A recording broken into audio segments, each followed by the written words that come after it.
Hey everyone, this is Al McKay and welcome to episode 26. This is a super awesome episode. We go into a lot of cool stuff, but so informal. I pretty much have done a massive brain dump of all the ways that I've known over the past almost 20 years now that I've been working in this industry, and I've been so adamant about productivity, about working as efficiently as I can. So I'm trying to give as many workflow tips as I can. So I'm just dropping one after another. So get a pen and paper and sit down because there is so much to go through here. Really cool stuff. If you haven't had a chance yet, I also just today put up a bonus episode, episode 26, with Sol Rogers, discussing a lot of career stuff that we talked about, because Sol and I talked for quite a while about a lot of cool stuff, and I wanted episode 25 to be all about VR, virtual reality, and so I kind of kept that very focused. But there is so much amazing stuff that we talked about. I wanted to make it a bonus episode to cover that stuff too. So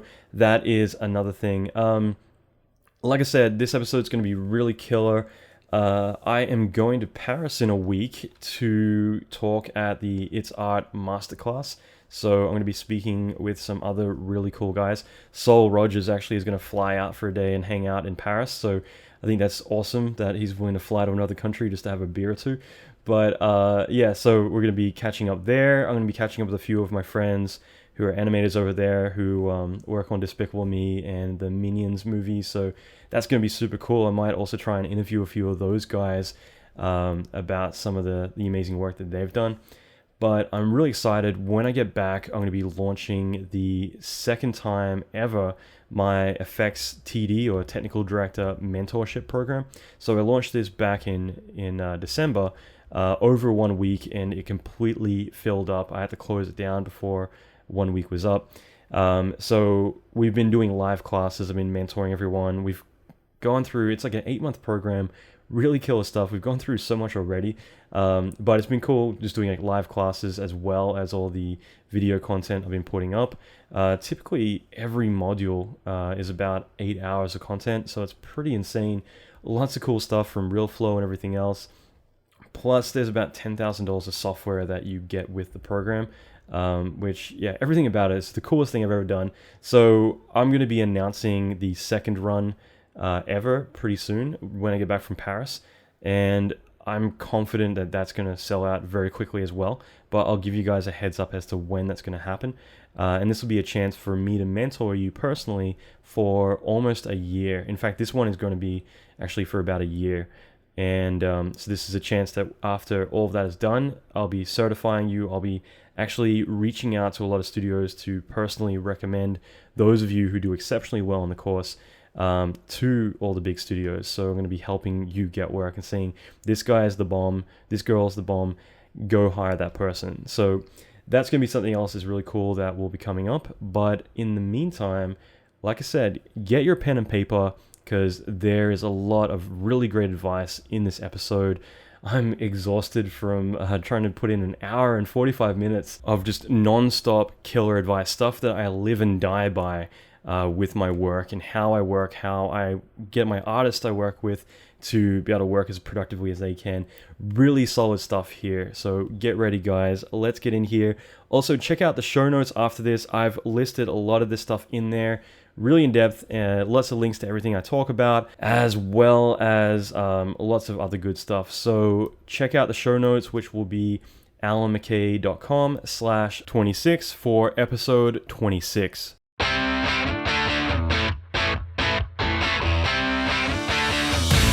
Welcome to the Alan McKay Podcast. Alan is an Emmy Award-winning visual effects artist and mentor to many leading industry experts. Listen in as Alan talks with other industry leaders in film, video games, and visual effects about their experience, lessons, and methodology. Alan will teach you pivotal advice to fast-track your career, better your skills, and reach your ultimate dream job. Check out the latest episodes on alanmckay.com. Okay, thanks everyone. I'm going to keep this short. This is a big brain dump of a majority of all the work hacks and other workflow advice that I can give about productivity and working more efficiently. So there is so much I could go on about. I could easily fill up a few dozen books on this subject, but it's definitely been a massive obsession of mine to be able to push the limits on how much we can get done, how we can work effectively, identifying your mistakes, doing a lot with within the day that you have. Okay, so in the past, I've talked about some really cool stuff like morning rituals and sleep hacking, but those are things that obviously are a little bit different, but this is stuff that's hands-on advice you can apply right away to what you do.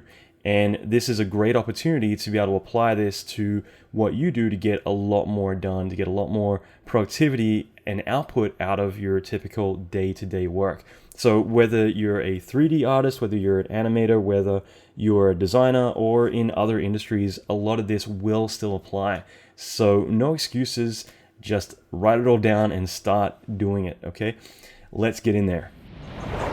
Okay, so one of the biggest things is I tend to think about my work a lot before I actually get started. It's not uncommon for me to ask a lot of questions and to really try to focus on where I'm going to run into problems. I think this comes with experience, but the more that you can foresee the issues that are going to come up and you're able to ask the right questions before you actually get started on a shot or on a project, the more you're able to anticipate those issues and avoid them. I think it's really crucial because in the long run, typically what happens is your productivity is going to start to suffer. And I will get into this later on, but it'll begin to suffer a lot because you had that moment of, working really hard, making a lot of progress, then finding out that you're hitting a wall, finding that issue that you ran into that you didn't think about ahead of time. It's very important. I think that it's better to ask all the questions, even get the weird looks of, okay, like you're going overboard on this stuff, just because it means that you're going to make less chances of you derailing the project, derailing your productivity later on because of those issues you're running into. I remember I had a project a couple of months ago that they had a very small time frame, very small budget, very cool project, very demanding. It was fire, like hitting the screen, big fireballs and explosions, fire transforming into shapes, doing all this crazy stuff. Very specific, and it was very high profile. Unfortunately, we didn't have the time frame though. We only had like 2.5 days to knock out about 20 elements, 20 simulations, a lot to get done. And because of the time frame, because of everything else, I approached it telling them that, look, we're going to talk a lot before we get started. I'm going to ask you more questions than I've ever asked in my entire life when it came to a project, because we don't have room to go down the wrong path. So I proceeded to ask every single question I could think of, including walking them through scenarios of what may happen, or things that they might have actually thought about themselves. And I think that's very much an important aspect of this, is if you're able to not only get answers out of them as to what they want, but suggest situations that may come up that typically they may not have actually thought about. And that's sometimes the case where you go and you make your work, and that's finally, when they finally see it, they realize, oh, you know what? There's an issue because the entire shot is actually, behind a pillar or behind the talent, and you don't actually see it. Whatever the issue may be, they might have thought about it themselves. So you need to go ahead and start to visualize the shots, picture how it's going to look, begin to walk them through it in ways that they might have actually thought about themselves. And that way you can really start to hone in on exactly what both of you want, and you can hopefully hit it the first time. And I find it to be very valuable because it also puts a lot of confidence in them being the client, the director, your supervisor, whoever it may be. It'll put a lot of confidence in them if you're the one actually thinking about the stuff. You kind of, in a way, take control of what's going on. You take that responsibility by telling them, okay, I'm going to do all of this. I'm going to get these elements out. This is how I'm going to go about it. One question I have is, have you thought about this situation? Or what if we did this? Would that make it better? Or we could try this. It might take a longer time. Throwing out every scenario. It's worth spending that 10 minutes working on something, especially if you work in 3D, because 3D, a lot more things are going to go wrong, and it's a lot more time consuming to get stuff done. 2D, typically you can turn stuff out a lot quicker, but when you go into the realm of 3D, it's going to be a lot more work to get through all the tasks that you need to do. either way, doing that work takes time. And by communicating to the clients or whoever it is what you intend to do, anticipating problems, asking those questions, knowing exactly what they want, and being able to ensure that what you intend to do is exactly what they want is so crucial to getting success with what you're doing. Now, I'm going to go further with this and say that typically I end up either painting up stills or doing animatics, stuff like that, because crude representations of what you need to get done obviously take a lot less time to do, but at the same time, they allow you to communicate what you intend to do. Now, if I'm the artist working under a client or under a supervisor, I typically will get, let's say if we have an animatic, hopefully we have an animatic, then I'm going to go and pick out a few key stills. And this is for me as an effects artist, what I will do. And I would then begin to paint over those frames and communicate what I want. If it's an explosion, I'm going to paint how big the explosion is, paint what it's doing, a few of the elements. Even if I wasn't going to show that to anyone, it would be a great mental process for me to be able to start to figure out what are the elements I need to do. One of the biggest frustrations I have as a supervisor is watching artists jump into shots and not really know exactly what they intend to do. They just start doing it. And there is so much in terms of how you approach things that it's easy to bury yourself by just building stuff up and not really knowing the end result. If you're able to mentally break down in an explosion, let's say that, okay, I want to have this big fireball, then there's a secondary fireball, then there's going to be a big shockwave on the ground, there's going to be trails of fire and debris shooting out, those are ricocheting off of walls, I need to do additional destruction over here, dust, blah, blah, blah. Suddenly I have a list of all the elements I need, and it makes it a lot easier for me to then to know about what I need to do and go about doing it. Now, at the same time, I can communicate to them what I want, intend to make, and that will help them, point out anything that they had in mind that you haven't mentioned. They can bring up, well, what about the car blowing up, or whatever it's going to be. The fact is that by locking that stuff down, you both get on the same page, and anything that there is room for miscommunication usually gets figured out. I think it's great, even if you don't paint very well, and I'm not a great painter by any standards. I think it's very powerful doing that, because for me, it allows me kind of to internalize what I intend to do and to have more of a broader view of what I intend to do, but also to show other people I'm able to communicate the explosion, the style, the look, and what I have in my mind that I intend to go about doing. Because it might take 10 minutes to paint up 5 frames, on top of the animatic that I can showcase to the director or to anyone. Now, they could come back and say, you know what, that explosion is way too big. The stuff over here, we want to have 10 times more of that. Whatever they need, suddenly they have something to communicate, okay? It isn't like a final Hollywood style, amazing thing, but it's something that you both can visually discuss. And it's great because the explosion being too big or whatever the elements are, that could be half a day of work. All the additional things could be an additional half a day of work. You've saved yourself a day of work already. Just going through this process becomes very powerful. Now, as a supervisor, I do this as well because I think it's very important to be able to communicate exactly what I have in mind. And that way I can showcase to someone what I want them to make.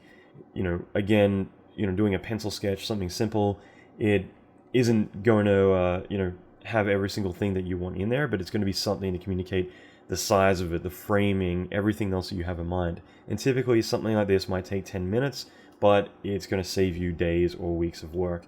And one thing I'm going to get into later on is about that productivity, that you want to keep your enthusiasm and everything else. Like, you want to make sure that you're making that progress and, at the beginning rather than later when you're beginning to burn out on a shot.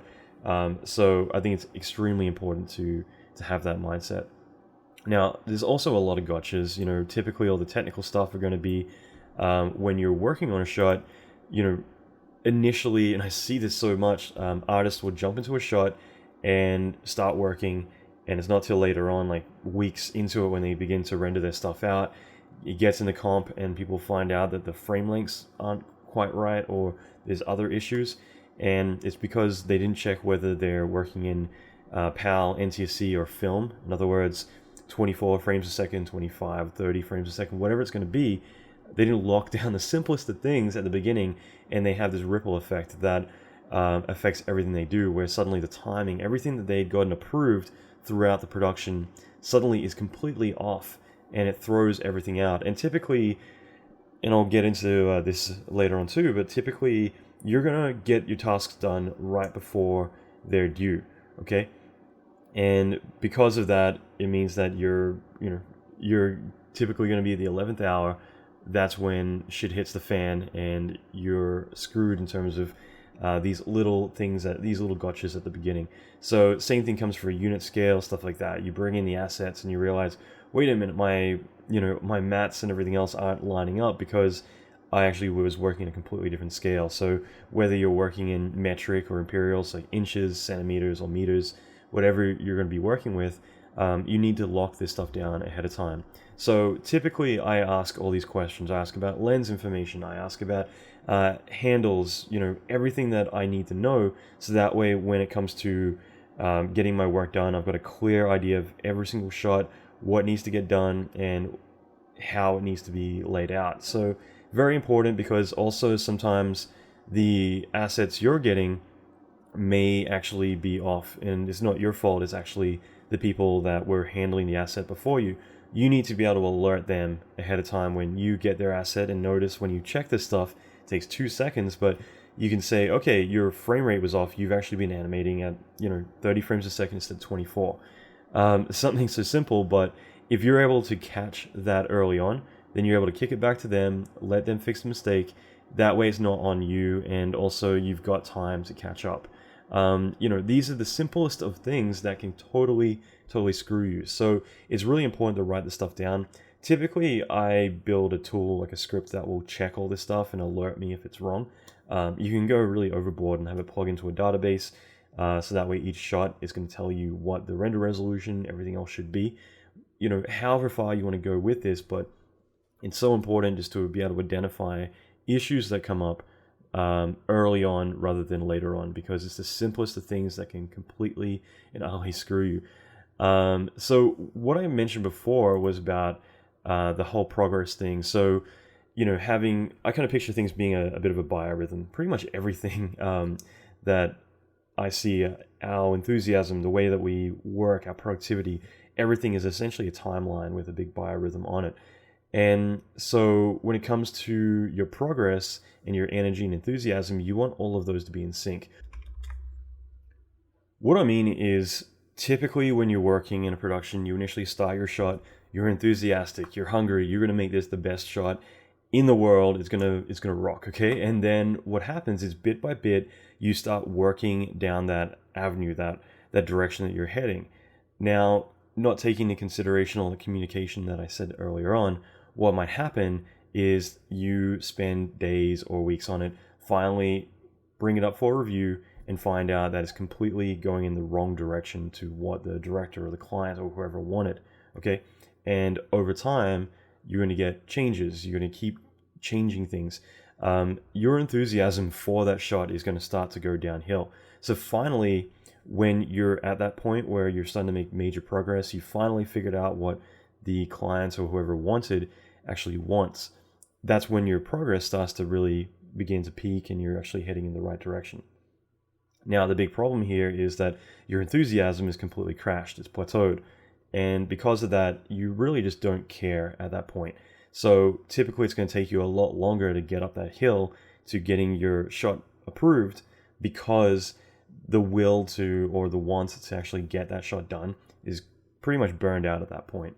So that is what I'm talking about, where initially you've got this massive spike where your enthusiasm is going along great, but you're going in the wrong direction. And then finally, when you're starting to go in the right direction, your enthusiasm's crashed. What you want is to sync those up, and that's by going through, asking all the right questions ahead of time, so that way you're able to go in the right direction while you're enthusiastic. If you can get things to be close to done, on the first or second take, then they're going to get done in so much less time, and you're able to knock those out while you're still passionate about it and still hungry to make it the best it can be, rather than just wanting the shot to be done and going through like this whole phase of, God, I just want them to approve this piece of crap so I can move on to the next thing.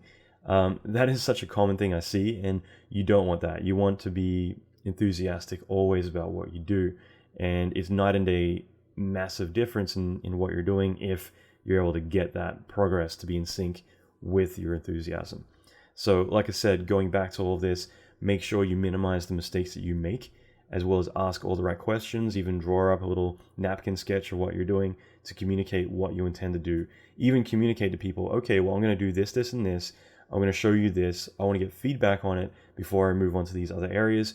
Over-communicating everything is great because, again, people might look for an absence in what you're saying. You might explain everything and they say, well, what about these other things? And you might have thought of them. So the more you guys can communicate, the more you can synchronize what it is you're doing and get those progress and enthusiasm and everything else to be aligned, so that we can nail those shots and really make an impact with what you're doing and minimize the mistakes while you're going.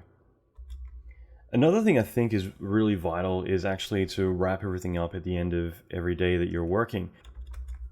So I think this is really effective because typically at the end of the day, if you give yourself even 15 minutes to just go through, collect every single thing you've done, all the render elements you've done, all of the tasks that you've done throughout the day, it's a chance to kind of process this. And I find it's really healthy for yourself to be able to sit down and say, okay, what did I do today? What did I accomplish? And go through and track all this stuff down to a big email, because it means that you're able to process mentally all the things you've done and have a better idea of what you've done, as well as be able to communicate to everyone else what you've been doing. I think it's really important because when you leave for the day, it doesn't necessarily mean that the production is done for the day. Okay, there's sometimes people working night sessions, compositing, and other things going on. Now, if you're able to write an email and say, just send it to production and just say, hey, just to keep everyone up to date, these are the things that I've done today. There's render elements for this, this, and this shot. Also the files, if you need them, like 3D files, whatever, are located here. Here are the assets that I sent out to these people, so that way they're aware of where they are as well. These are the other tasks I got done. I'm just posting all the stuff in case there's any emergencies, you know where all the stuff is.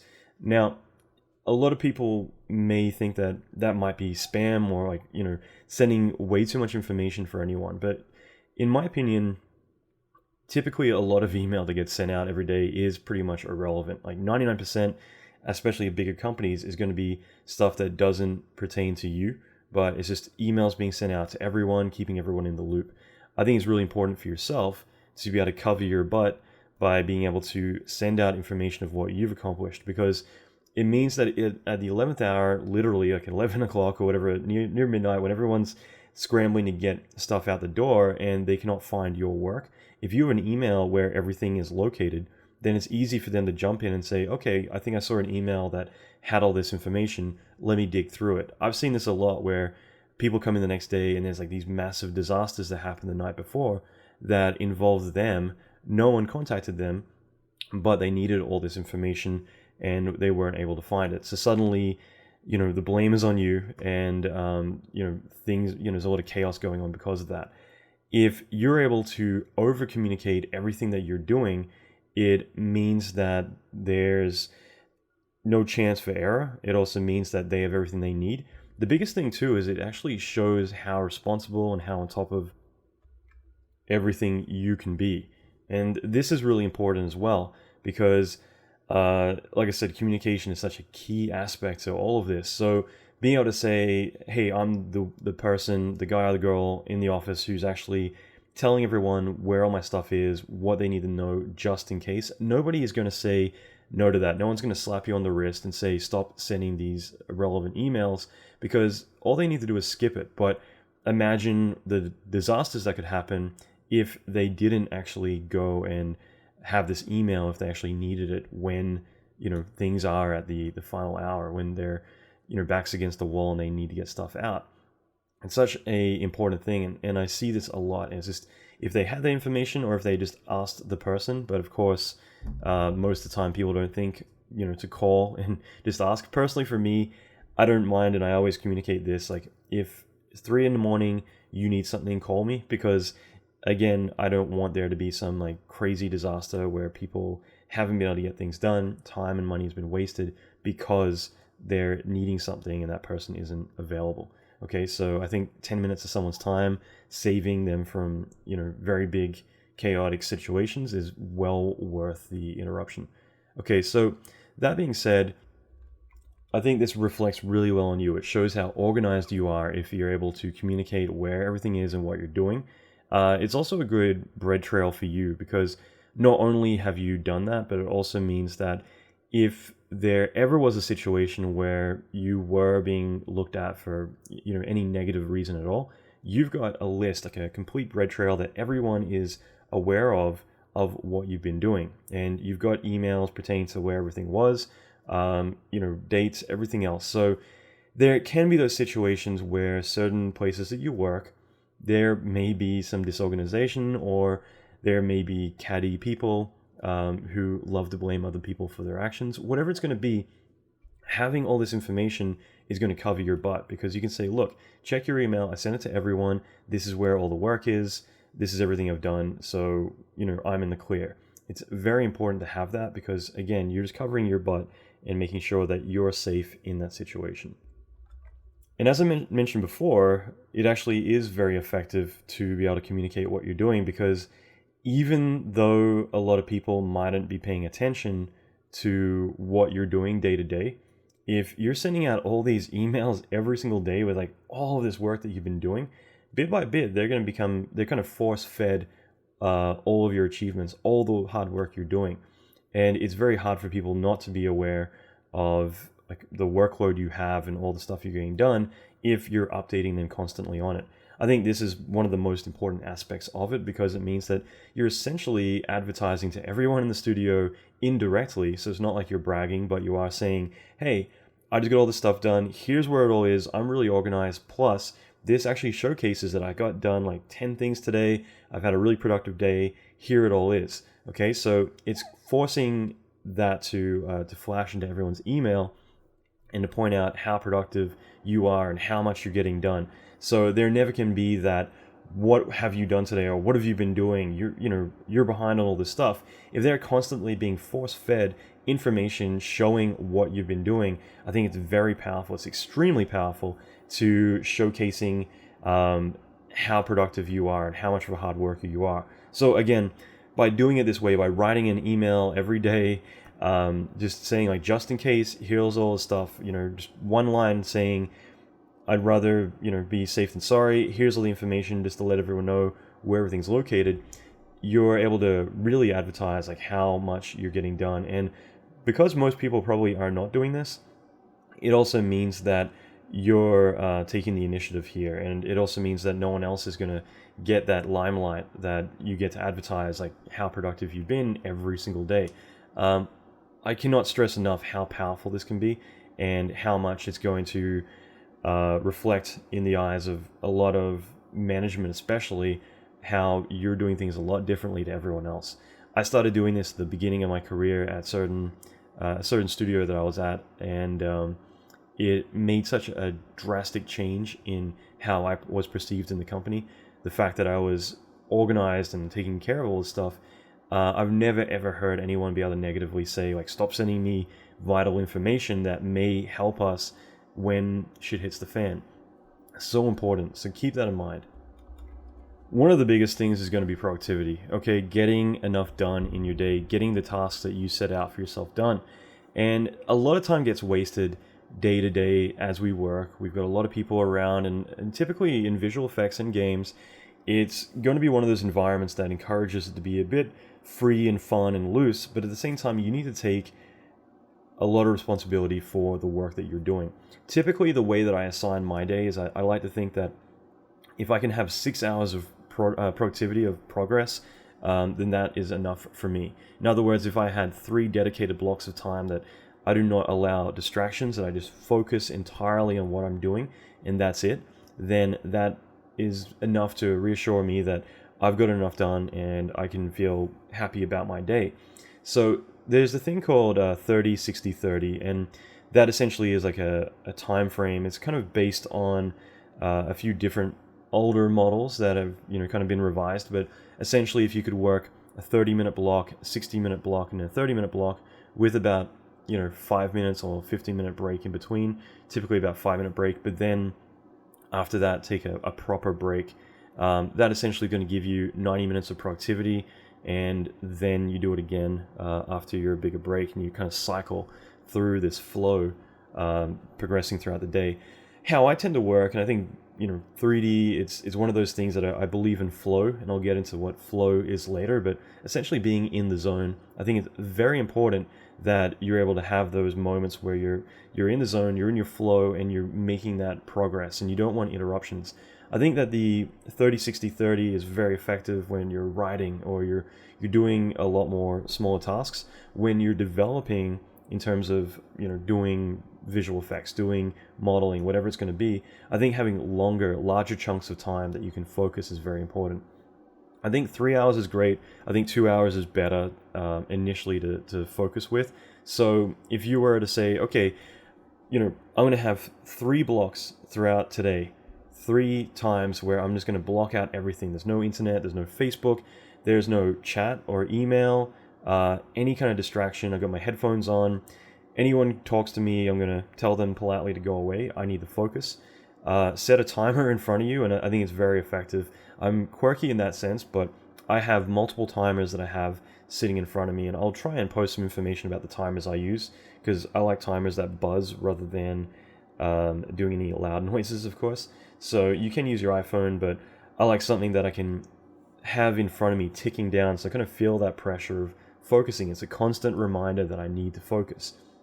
So for you, like I said, I typically do a 3-hour block, but if you want to do 2 hours, what you would do is you get whatever you want to get done, you mess around, you have that time, but then you say, okay, I'm dedicating the next 2 hours entirely to this one task. I'm not going to focus on anything else. I'm giving all of my time and dedication to this task. You set your timer and you focus just on that one thing and nothing else, okay? And that way you have that timer in front of you ticking down the whole time. So anytime that you're working and you kind of lose track a little bit and you see that timer, you're going to reset, you're going to recalibrate back into focusing again. And what I find to be really fascinating is the fact that as you go, you're going to see that timer ticking down. You're going to focus harder. You're going to work quicker. You're going to get shit done because as you can see your time running down, you know that you've got only a dedicated amount of time that you can focus to this task and you need to get there. It helps kind of recalibrate you whenever you're slipping to kind of work faster, work harder, and keep focused on that task. I think it's very effective. So having that mindset can be really, really great, but it also means that you're not allowing distractions. I think that distractions are good, and I will focus on this later on. I think it's very good to have distractions, but you want to control when these distractions come up or chaos comes up, so controlled chaos. So by allowing yourself to have these moments of focus, it means that later on you can allow email to come in, you can allow Facebook to distract you, you can focus on other things that pop up, but you're dedicating your time to a set amount that you will not allow this chaos or interruptions to come into what you're doing. Now, by having those 3 sets, it means that the rest of your 8-hour, 9-hour, 10-hour day, you can do whatever you want. Like, I like to think of it that way, that if I want to, I've got the luxury to allow myself to have fun because I've earned it. I've given myself like 6 dedicated hours. And I think that even, I've heard it a lot, like having even 1 2-hour dedicated block, one block that's a dedicated 2 hours. Typically, I've seen this a lot, that people will get more done in that 2 hours than they typically get done in a day because they're focusing so much during that time. And as the time ticks down, they're focusing more, they're getting more done, and they'll feel that progress they've made because they've dedicated everything they can to getting that done. And it means the rest of the time, you can let things slip a little. Now, something I may mention twice, but I like to make it a game, having a chance to be able to track my progress. There's a lot of tools out there that can help with this, but essentially it's just a way for me to be able to look at my day and actually see where I've slipped or screwed up or whatever. And it's not something that you need to beat yourself up about. It's just more about being conscious about, okay, I noticed that, I'm spending this much time in Facebook, or I'm spending this much time in other stuff. I think it's really important, because that way, when you become a lot more aware of it, you can start to say, wow, like I didn't know this, but somehow I've spent 4 hours in Twitter and Facebook and other stuff today. Like that is unbelievable. And by you being able to consciously process that, you're a lot more aware of how much of an impact it can make on your day. Believe me, like 3 or 4 hours on like social media and other distractions is very common. So being able to monitor that stuff, you're able to be very conscious and aware of it, and that way it will help you eliminate it, or consciously be able to say, okay, I'm not going to focus on this right now. For me, like I make dedicated time for email and other stuff. Like I don't mind doing that stuff. It's more about, I will batch it. I'll pick times of my day to get that stuff done. And that way it's like, I'm making time for it. It's not going to keep, creeping up on me throughout my day and distracting me. So, and that comes back to the whole flow thing I mentioned before. Now, there are tools that you can use. Two in particular is Rescue Time. And Rescue Time is something that I've used for probably about 6 years now. It's very effective because it allows you to track everything that you're doing. So it'll say, you know what, you've spent 3 hours on Facebook, you spent an hour in Evernote, you spent an hour in email, you spent 6 hours in Maya, 2 hours this, and it's actually really effective for what you're doing, because it automatically tracks it all. And if you want to, you can say, okay, I'm going dark, I'm going into the zone. I'm going to essentially allow it to block websites that are not productive for me, such as Facebook or whatever it's going to be. And that way, if you try and access them, it's kind of like a baby monitor, not baby monitor, like a parental restriction, where what will happen is it will just block it for a set amount of time and say you're not allowed to access it.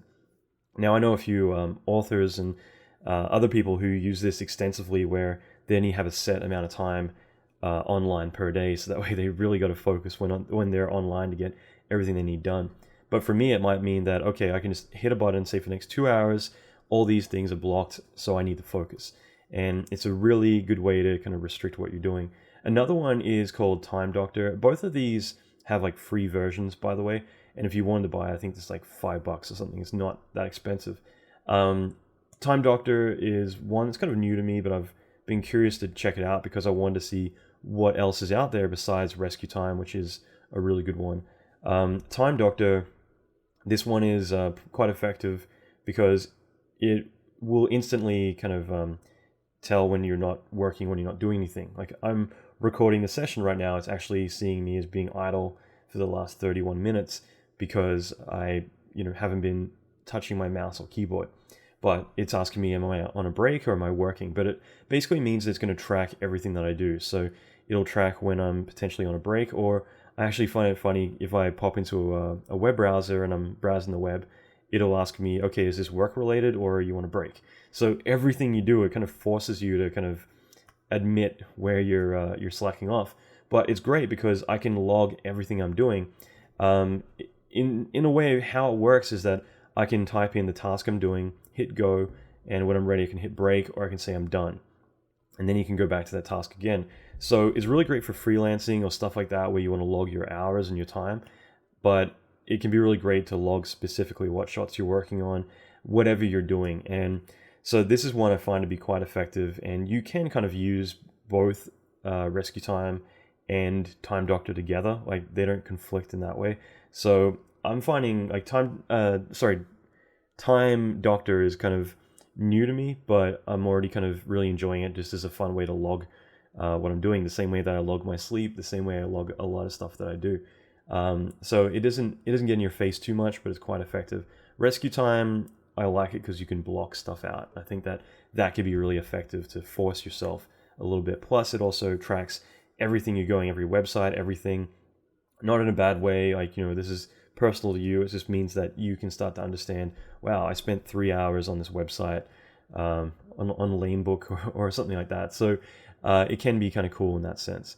So I think it's really cool to be able to track your progress because, or even where you're, plateauing or getting distracted, because when you see that raw data, it becomes really obvious to you, like, wow, like that is something that's a major distraction. I need to eliminate that. Or great, I got this much done today. This is awesome too, because that way you might set, and I'll talk about this in a moment, but you might set goals like, okay, I'm going to work on something for 3 hours, that task is going to take me. It ends up taking you 9 hours. You can look at that by tracking it and say, okay, now I know that this actually took me 9 hours to do. So the next time you're going to work on something and you say, okay, that'll take about 3 hours. You're like, wait a minute, last time it took 9, I better add on a bit more of a margin in case like that happens again. I think that's important because, again, as you get more experience, the better you'll be able to anticipate how long something takes to do. But it's very common for you to think, no, that's an easy job, I'll get that done. And then later it actually turns out to be a much bigger task. That's why typically, artists are asked to log their hours, because producers are not the ones doing the work, and they still need typically to bid most of the stuff coming in. And so they need to have a good understanding of how long something takes. I personally think supervisors should be the ones bidding, but depending on where you go, it still kind of falls on the producer. And, like I said, they're not the ones doing the work, so they need at least something to kind of go by. So if you have timesheets on similar shots, they're able to pull that data up and say, okay, well, last time it took this much time, we were correct about this, or we need to budget a little bit better for the next job that comes in so we know how long this is going to take. So all that time tracking is going to help you be able to anticipate how long something takes. And the more that you're able to accurately do that, the more confidence you're going to build in your producer or your supervisor, whoever is managing you, because they're able to say, okay, he said or she said that it took this long, and it actually did. Okay, so I trust them. They're pretty much always on the mark. That's good. Another thing I think is very important is batching all your tasks, especially out of the office tasks, things like that. If you need to go to the bank or send a lot of emails, do a lot of phone calls, typically if you have a lot of stuff you're sporadically just jumping onto, it's not very effective for your productivity, and it kind of pulls you out of what I mentioned before, out of your flow or when you're in the zone. And this is something that I could recommend a few great books on this, but as artists, typically we need to kind of get into the zone, into our flow. And that's when we start to really make a really great impact with what we're doing. And it takes a bit of time to do that. It's not like you just sit down and you're starting to make amazing work. It's after a while you kind of get into that groove and you're starting to do really great stuff. And if you have people constantly interrupting you or stuff you need to get done, it pulls you out of that flow. And so what you want is to have constant 100% flow with what you're doing. And the best way to do that is to make sure that you're not getting distracted by, oh crap, I got to call this person. Oh crap, I got to send these emails. Another email came up, I got to reply to that real quick. I got to go to the bank, and then later on, oh, I got to go out again because I got to, do this other task or to pay a bill or whatever it's going to be. By being able to write down everything that you need to do that day, and I will get onto this in a moment as well about how to task out your day. But if you need to get all these things done, you write down all the ones that are similar. So if you have a lot of email that you need to do, obviously that's one that you can't really plan as much because typically you're reacting to a lot of the email that's coming in. I will block out like 2 or 3 times a day. That's when I get my email done. If it's internal email and it's really vital, they can come to you, they can call you. It isn't that hard. But like, I highly doubt that most email that comes in is going to be, it's going to make or break what you're doing if it's offset by an hour or two. Okay, so I find it pretty important just to mentally tell myself, okay, when I come in the morning, I'm going to answer my email. I'm going to answer my email again maybe after lunch. I'm going to answer my email at the end of the day. And that way I'm batching anything that I'm doing. I'm dedicating a set amount of time to, and it means that I'm not being distracted constantly throughout the day. So by doing that, it means that I've got all the phone calls I need to make, all my email. If I'm going outdoors to do stuff, I could do that at lunch, and I could do it all at once. So that way it's all batched, and it means that I get it all done in one set. The cool thing is that it gives me time. By doing all that, I free up a lot of time that I can focus more on the main tasks that I have set for my day. And it means that I can get into the flow and get those things done. I've got more dedicated time, inside that 2 or 3 hour window I'm assigning myself, that I can get that stuff done and really rock it out.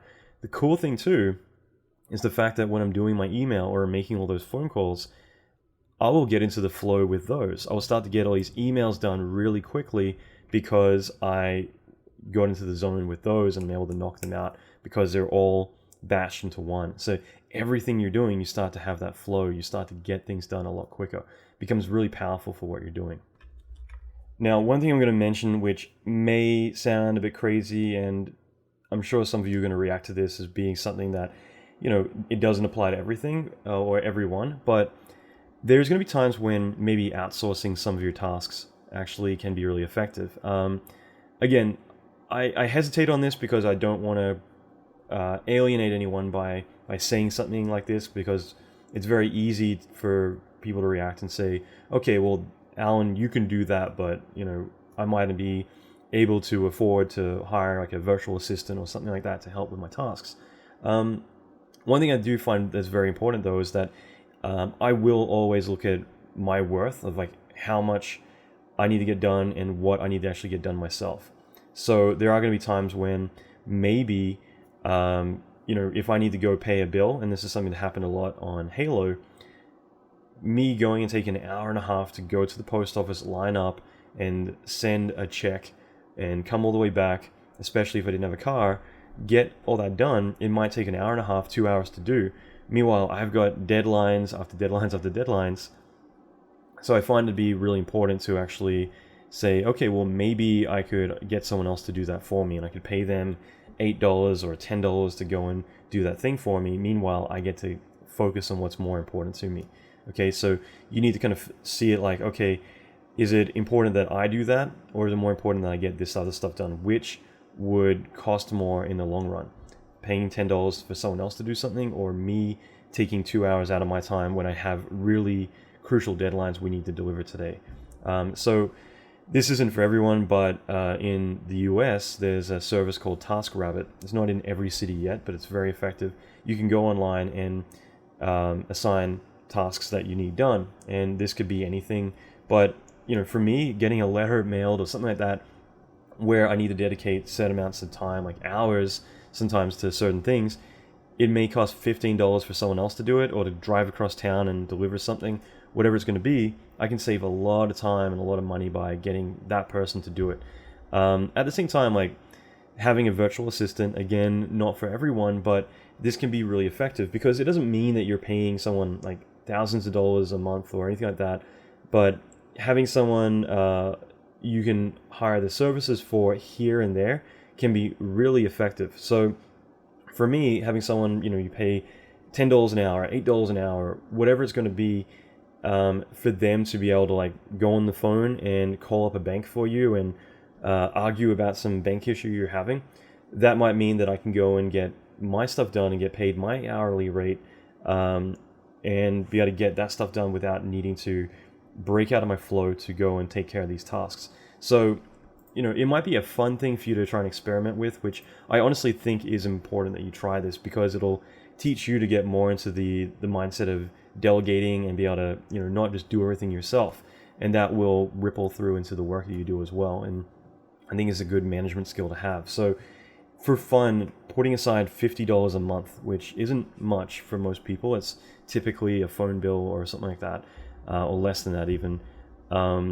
You could say, okay, $50 a month, I could hire someone somewhere in the world that I can have them for maybe 5 or 6 hours a month. What can I give that person that's going to free up my time? That could be really effective, because it means that you're able to dedicate or delegate tasks that don't specifically require your attention to that person, and they can get that done while you focus on the more important stuff. Later on, and I've wanted to touch on this for a while, but you could actually hire someone to go on job boards for you and to actually apply for work for you. I will leave that for another episode, but this is something that's very effective, and it means that you've got one person or two people out there looking through everything for you, finding places and prepping you job letters, getting you all that work.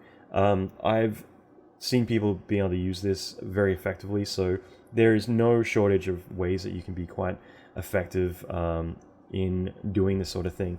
So like I said, try it out. Like $50, just put it aside and see what you can delegate out in a month of your time. That might save you like a lot more time and save you a lot more money in the long run. Now, one of the biggest things for me has always been doing your overtime typically when you picture overtime, everyone's cranking out the hours, eating pizza and pasta, working till midnight or till 2 in the morning, trying to get all this stuff done. The render farm is backed up. They're barely able to get anything through because everyone at night is trying to get this stuff out. So everyone's burned out. They're upset. They're in turmoil with their loved ones because their husband or wife doesn't get to see them. There's so many negative things associated with overtime. For me, this has been something that's been a massive game changer that I've done probably back since Superman when I worked on that. Like, I would constantly come in like 4 or 5 in the morning, and that's a bit extreme, but I would typically do my overtime then because I'd be in sync with Los Angeles, with my clients and everything. So the main thing though is rather than working till midnight every single night, coming at 10 a.m. and leaving at 1 a.m. or whatever it's going to be, I could actually come in much earlier in the morning and do my overtime then. Typically a lot of people will come in around 10 a.m. That's their starting time. It's pretty much generic with all visual effects and game studios. Now, if you were to come in at 6 a.m., so get up 5:30, get your ass in the gear, get out by 6 or 6:30, arrive at work, you're going to get your extra 3 or 4 hours of additional overtime in then. Okay, so if most people, instead of clocking off at 6 p.m., they're leaving at 10 p.m., you're coming in those additional 4 hours in the morning instead of night. Now, the big advantage of this is that rather than doing the late nights with everyone else, in my opinion, late night working, around the clock, it ends up being a little bit of a party. Everyone loves to mess around, play Nerf gun wars, and talk, hang out, have long, complaining sessions with pizza and everything. And you're typically going to get about 2 hours of work done if you're lucky. Now, again, that's a generalized opinion, but I do feel like it's more like a slumber party at night. There's a lot more people talking, having fun, and goofing around, which, again, is totally fine. There's nothing wrong with doing all this stuff. But for me, I want to get my work done. I want to get out of there. I'm not about slaving away around the clock, okay? Especially if it's a nighttime. I have people I have to see. I have, girlfriend or whatever in my life that I want to spend time with. Either way, I want to have a good night, enjoy myself, put my feet on the couch, whatever it's going to be. Now, if I were to instead go and work in the mornings, the key advantage is that nobody else is around. So instead of it being a matter of being distracted by everyone else being there, talking and having their, fun hangout time, you're coming in undistracted. You can have that additional 3-hour focus session that you want to do. And I find it just so therapeutic and so relaxing to be able to come in when no one else is there, get in the zone and get stuff done. On top of that, typically we have dailies every morning. It's always one of those pressures. You come in, you check your renders, and you hope that everything worked out right, because otherwise you got very little time to get everything ready for dailies each morning for review. So if I were to come in early, it means that I've got all this extra time to massage my stuff. Now on flights, I would typically leave work at midnight. I was very brutal towards the end of that one particular project, the Denzel Washington movie that Robert Zemeckis directed. And what I would do is I would fire out like high resolution sims overnight. I would come in the morning and hopefully it all worked out. If it did, then I would go and I'd light the shots. I would work on rendering out all my elements. I would then composite them and make sure they look really good. Now, if instead what happened was that my renders or my simulation didn't quite turn out right, I would have time to revise and fix them, okay? And it meant that I would still get stuff done for dailies. It meant that every time that my work was being reviewed, I would make sure I'd have the best elements ready to show, and I would have time to fix those if I were to run out of time. So not only am I coming in early to, get my work done, 0 distractions, but it also means that I have time to get my stuff ready for review every day for dailies. On top of that, typically the render farm from like everywhere I've worked has always been about 3 or 4 o'clock is when it starts to get like bulked up because everyone's firing out their final renders for the day to get ready for the morning. So typically working at night, you can barely get anything rendered. And that's another key thing is that most of the time that stuff's cleared out by 4 or 5 in the morning. So by the time you roll in, you have the entire render farm to yourself. There's a lot of really good reasons why coming in the morning just is really effective for getting the most out of your time. You're coming in when no one else is around. You have complete access typically to the render farm. You got a chance to correct your work and get it all ready, all prepped for dailies as well. So I like that. The biggest thing for me is the fact that most of the time, anyone that I know is asleep in the mornings, okay? If I get up early, it's not like I can socialize and hang out with my friends, or I can go to dinner with my girlfriend, or do whatever I want to do. Whereas at nighttime, those are the sacrifices you're making. I've seen a lot of marriages, a lot of relationships go down the drain during these movies, these big projects we do, because we're all killing ourselves to get this stuff done. It's the brutal honesty about this industry. It's very demanding. So if I can get all my work done, get it all out the door, and I'm able to leave at 6 o'clock knowing that I've worked my additional 4 hours or whatever it's going to be, and I feel confident that I've got everything I need done for the day, so that way I can leave and come back early in the morning and knock out whatever I need to do. It means I actually have my nights available when everyone else is available to have a social life, to do what I want to do. Okay, so I think it's very powerful to actually carve out a time that's different to everyone else's schedule, so you can get a lot more done within that time frame. Very, very powerful. And the final thing is, if I was to run out of time, if I was in a situation where I needed that additional time to get stuff done, I've got that option of working a few extra hours, working till 8 o'clock or 9 o'clock. It's not going to kill me, okay? Whereas if you were to do the late hours and work an additional few hours from 1 a.m. to 4 a.m. and you were still meant to be in at 10 a.m., it's just a bit of a shift because your body clock is set to a set amount of hours that for you to do those additional hours are going to have a brutal effect on you. Whereas getting up early and still working till 9 o'clock at night is not ideal, but you have that as a backup. You're creating time, in my opinion. So hopefully that makes sense. It's a bit of a juggle, it's a bit of a shift, but it means that you're actually you're keeping your body clock in sync with how it should be. You're not changing everything to the point where you actually feel very fragmented, very out of sync with your body clock because you're getting up later, you're going to sleep later at night, and everything shifts. You're actually pretty much keeping in sync. You're getting up at a set early morning time when the sun rises, you're going about your day. Typically you finish at 6. If you need to, you have those backup few hours that you can get a lot more done if it came down to that. But it means that you've got a lot more control over your day, and it means you got your nights back, so you can manage your social life if you need to. And you're still getting roughly the same amount of sleep. Going to sleep at 11, getting up at 5 or 6, that's 6 or 7 hours sleep, which is pretty ideal. 8 obviously is the best, but you can work on 6 hours very effectively. So that is another thing, is I've worked crazy hours. I've done 3, 4, 5 days without sleep plenty of times in my life, and I know all about sleep deprivation, about burning out. I've done that very effectively, to the point where, my goal every morning would always be to try and beat the birds to chirping, or worst case, try and get out before all the joggers are out in the morning running around.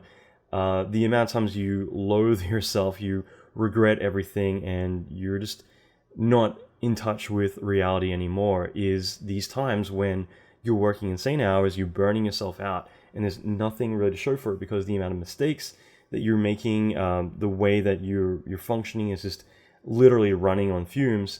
It doesn't benefit anyone. And what you want is to manage yourself effectively, so you're still putting in the hours, but you're not screwing your entire life up as a repercussion of working this way. So another thing too is to try and eliminate meetings whenever you can. I mean, that's a bit of a no-brainer, but the amount of time that is spent typically throughout the day in meetings takes up a lot of time. Even things like dailies. Typically in the mornings, you all go into a theater room, depending on the size of the studio, but you will sit down in a review session that typically goes for about an hour, review everyone's work. I think it's very effective to be in those, because you can be more in touch with what the project, what's going on with the project, what kind of calls are being made. You can also see the style that the supervisor might like. You might notice that there's a bit of a commonality between what he's approving or what she's approving and what they're disapproving, which can be really effective because you can get a better understanding of what you need to do for your shots. However, The downside is that you're taking up an hour, sometimes longer, of your day sitting in these sessions, which is great if you're hungover and you want to sit there with your coffee and cry yourself a little bit to while you kind of regain a bit of your sanity. But in reality, it takes up a lot of time. One thing I found really effective is typically in a lot of productions that are close to wrapping in production, what ends up happening is that you're usually called in only when your stuff's coming up, okay? And that way you come in, they say, here's your feedback, please go. It takes 5 minutes. Now, it's very easy to go to the production coordinator or whoever and just say, hey, I've got a lot of work to do. Is it possible for you to send someone out just to grab me when my stuff's coming up?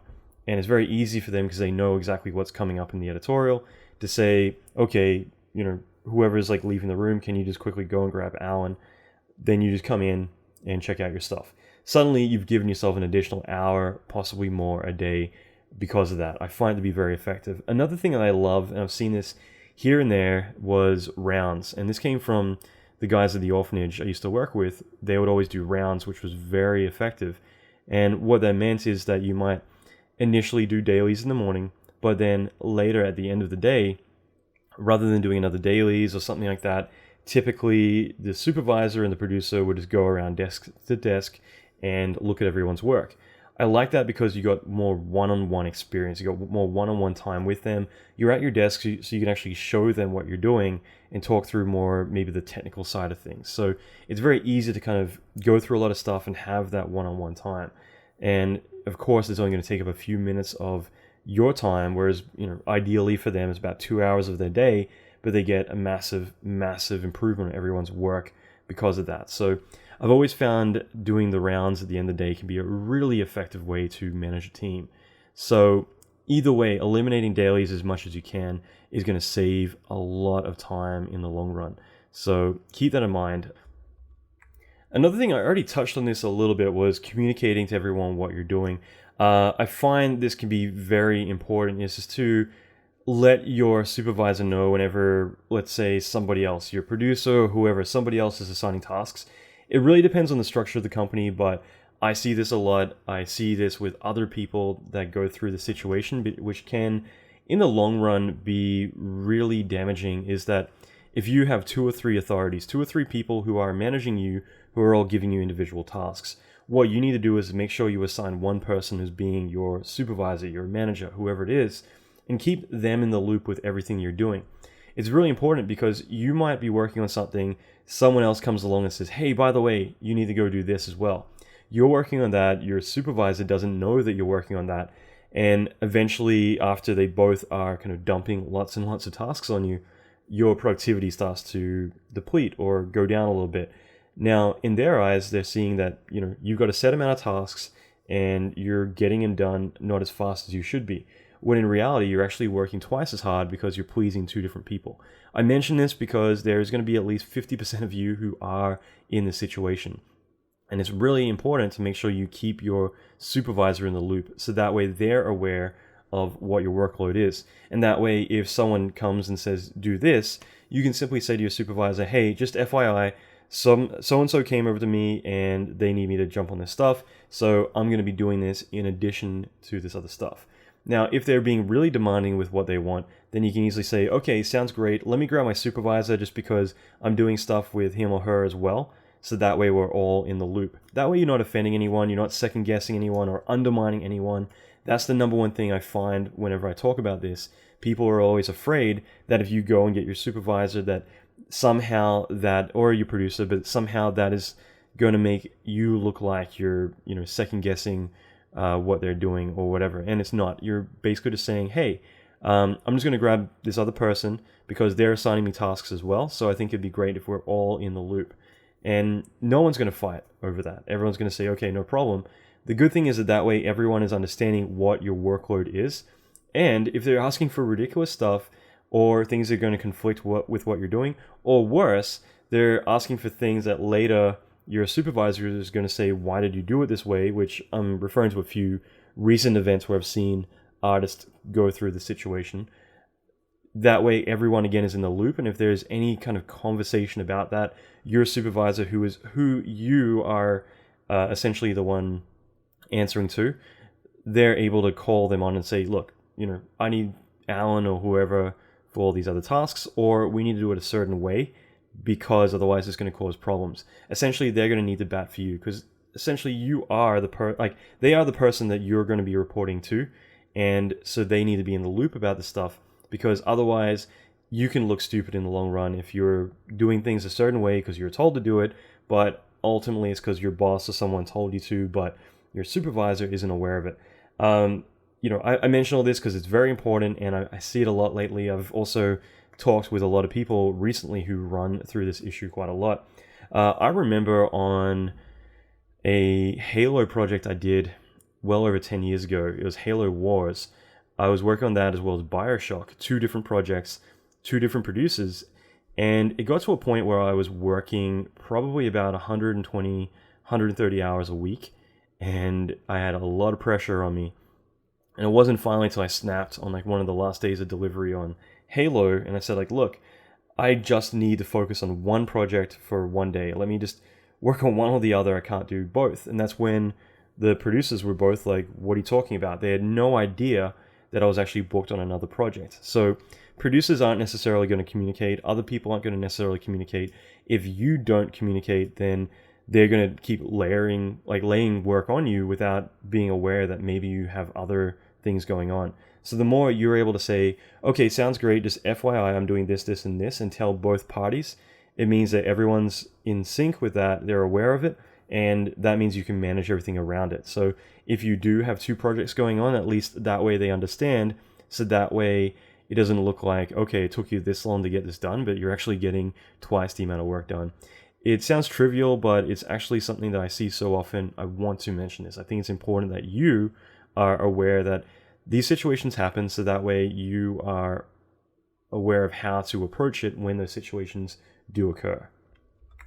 So one thing I've really enjoyed is that typically I write down everything I'm doing, and that way I have a firm list of all the tasks I'm doing that day. Like I said, email it out to everyone, do all these things. But one thing that I've always found effective, I've talked about this before, but I had a good friend of mine who I once stayed at his place. He invited me over for a show on the other side of Australia, and I remember seeing this big chart on his wall. It was like a graph, and I remember asking what does that mean? And it was his productivity chart. So essentially every day he would write down the tasks that he intended to do, and his goal was always to hit 100% every single day. And because he's accountable for that, if he wasn't able to hit 100%, it meant that in the long run he wouldn't be able to put down a success on that chart. It would affect the entire score they would have. So I like that mentality because it's taking responsibility for what you're doing. I think that's really, really important. Now, in this regard, I like the idea of being able to understand, anything I put down on my to-do list, I make that commitment that I'm going to do. I think that's really important. So usually how I work, I write down everything on a sheet of paper. This is how I plan out my day. I will write everything down on a sheet of paper, every task that I need to get done, okay? Typically for me, it can be ridiculous, it can be very long.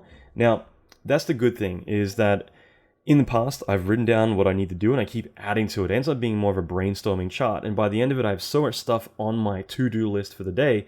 I'm literally writing down the bottom, around the corners, and kind of putting any negative space in really small writing, additional things to do.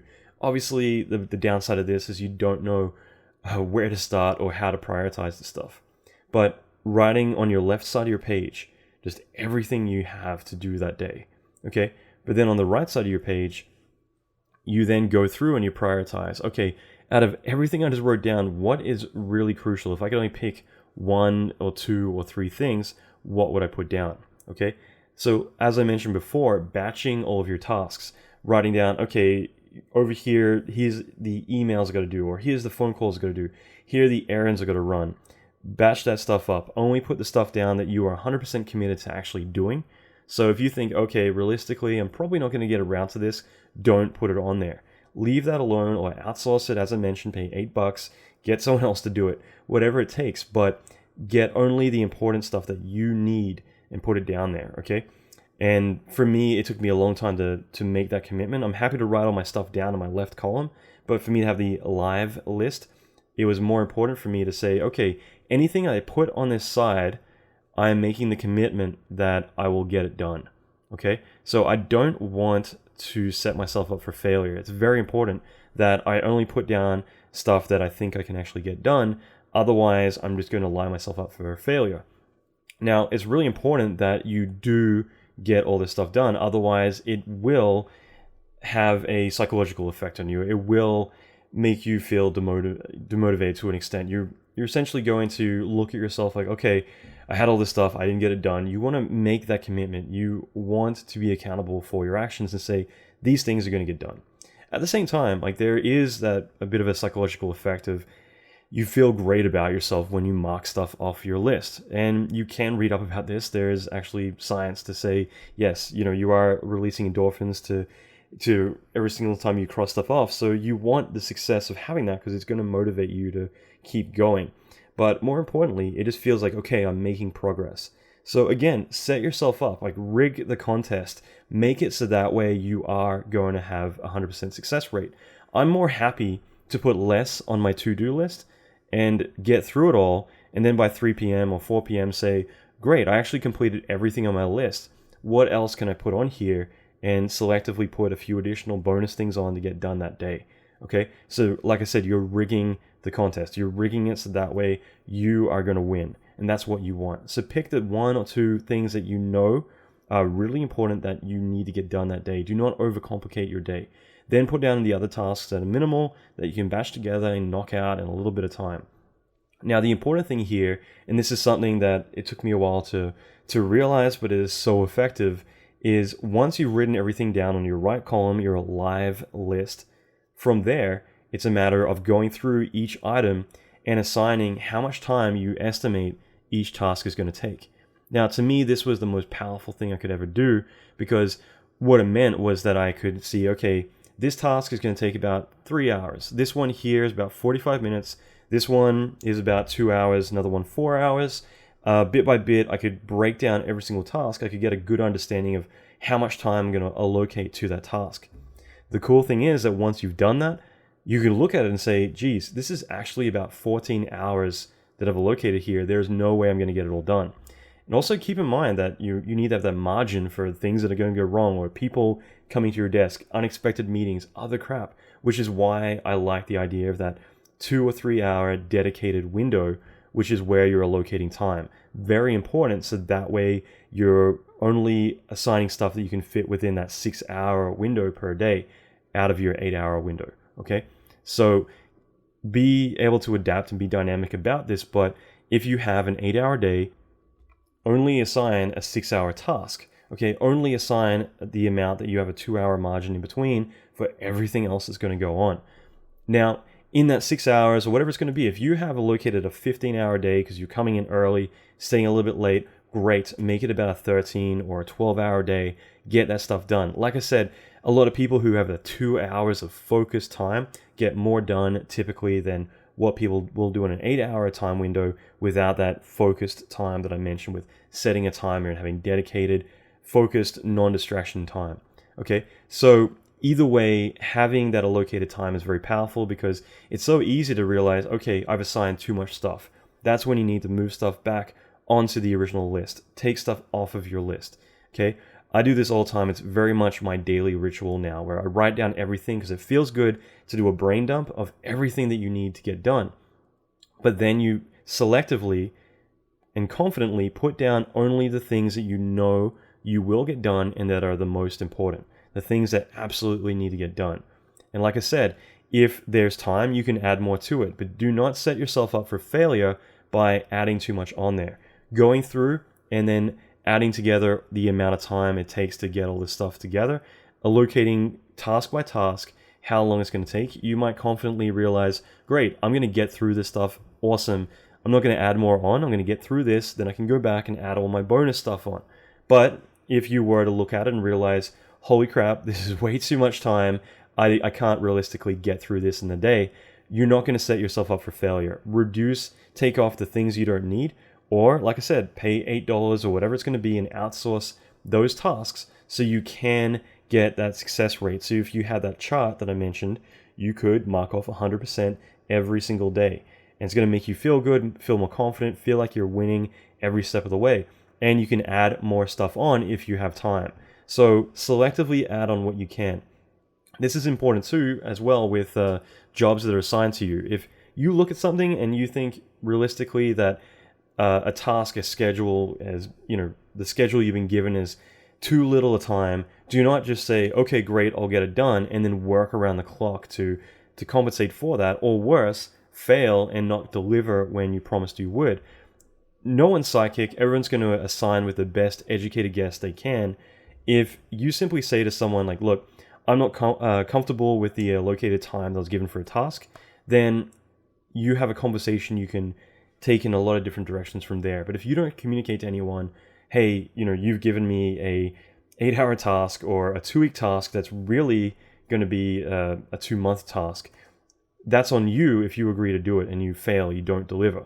Whereas bringing it up to their attention early on, like, I'm not confident that we're going to be able to deliver on time, or that you've given enough time for this task. Sometimes I've seen this, and I've even said, like, look, what you're asking for is a lot of work. I don't think that we could get it done within the week that we've allocated. And after more discussion, it turns out what I had in mind was just not, it was way more complex than what they had in mind. They're like, look, we only wanted XYZ, whereas I'm thinking the entire world. Okay, so sometimes it's a miscommunication, whatever it's going to be, but like, this is just an additional thing. Like, if you're adding your tasks and you can figure out, okay, this is going to take this long, same thing applies if people are giving you tasks and assigning time to you, and you can look at that confidently and say, no, that isn't the right amount of time to get it all done, then you should be addressing that. You should be taking that off your list, or you should be readdressing it. Okay, so it's really important to have that open communication with everything you do, so that way you have that 100% success rate. Because for you to make yourself feel good about yourself, you want to make sure you're hitting that 100% every single time. Now, for you, in the light of everyone else, you want to make sure that you're hitting that success rate 100% of the time, because that success is going to reflect in their eyes. Okay, so it's important that you say and communicate what you're going to do, how you're going to do it. Are you comfortable with the time frame you're given?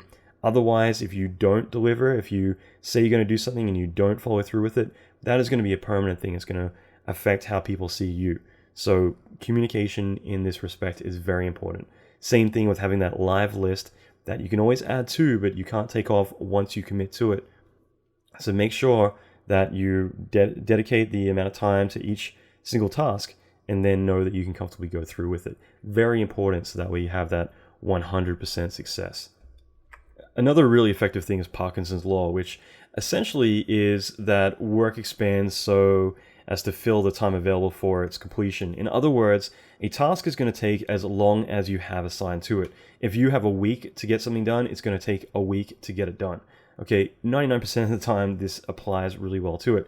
Typically, you may have Monday, Tuesday, where it's a bit of a slow time, and then it picks up Wednesday, Thursday, Friday to get to delivery. Or more importantly, you start out Monday, Tuesday really effectively, and then you have this plateau where you don't get much done, even Wednesday, Thursday, and then Friday, a miracle happens, you get it done, you get it out the door.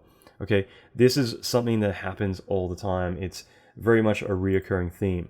Now, this also applies in my experience with clients. Clients are not going to approve stuff on a Wednesday when they're due on a Friday. They're typically going to keep making changes up until the very end. Either way, if you want to be productive, you need to follow Parkinson's law, and you need to set mini goals with everything you do. I think this is very important, because that way, instead of saying, okay, well, I have all this stuff, 5 tasks to get done, Monday, Tuesday, Wednesday, Thursday, Friday, and miraculously, yes, you get it all done, stressed out on a Friday, you manage to get it all to completion. You can set mini goals of, okay, Monday, I need to get this to 100% completion. Tuesday, I need to get this to 100% completion. Stick to these mini goals. It's the only way that you're going to successfully get through it. I remember talking to Pierre Grage when he wrote his book. He spent 4 years writing Inside VFX. I grilled him a lot about this, because I was really interested in the writing process. It took him 4 years to write the book, and the only way that he would successfully have gotten through it was the fact that he had set mini goals all the way through, and he stuck to them as if they were the final delivery dates.